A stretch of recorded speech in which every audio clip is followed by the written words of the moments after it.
Today we have officially announced the call for entries for the Indian Panorama section, and we are hopeful that we will receive a large number of entries like we received last year. The process, as you all know, the festival dates have also been confirmed. It will be the same as last year, from November 20th to 28th. And in the Indian Panorama section, we select a total of 26 feature films and 21 non-feature films, which are the best of the Indian cinema. This year, we've made some small changes in our regulations. So that is why we specifically thought we should have a media briefing. Is that we have preponed the last date for certification by censor board by a month.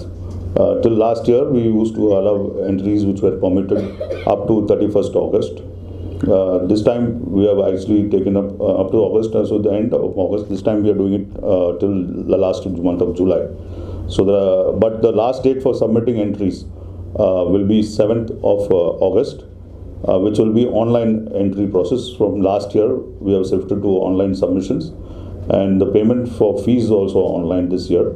So the online forms have to be filled by the filmmakers by 7th of August, and the hard copies should be sent to our office before 14th of August. So this is the change we have made, and we hope that this will actually help us in fast forwarding the selection process by at least 20 to 25 days. Why this change in certification? So actually, no, we have not made change in certification. The date of certification, we only moved the date, so that we thought the completion of selection process, generally it gets too close to the festival dates, and then it becomes difficult for coordination logistics. So we have decided to move it a month earlier.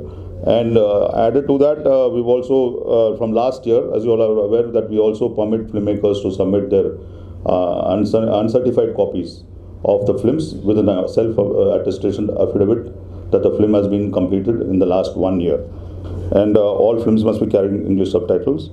We also we have made it mandatory that the films should be registered online from last year. And this time we were in digital economy, so we are now moved to digital payments for the entry forms also.